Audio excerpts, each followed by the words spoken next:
Nakasagana iti syudad ti Batak para iti posible nga epekto ti dry season wenno pa nagtitikag ditoy Pagilyana.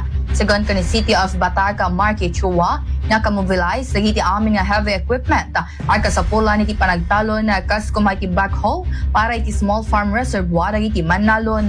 Inay na nga tinawon pa nga dati may Dijaya cash subsidy kara iti amin nga Manalon iti syudad kanitilaang kalabas katumabot ti 8 milyon na pisos sa tibalor tinaipaay a fuel subsidy.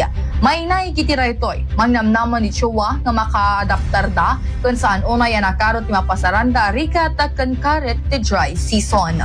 Kakatapos lang natin last week ng fuel subsidy for all the farmers here in the city of Batak.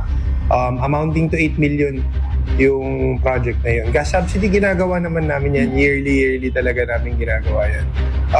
Nakamobilize halos lahat ng mga heavy equipments natin ngayon. Backhoe for creating the small farm reservoir nila, yung mga sweep nila, lahat yan nakamobilize sa mga farms ngayon for the preparation of drought syempre.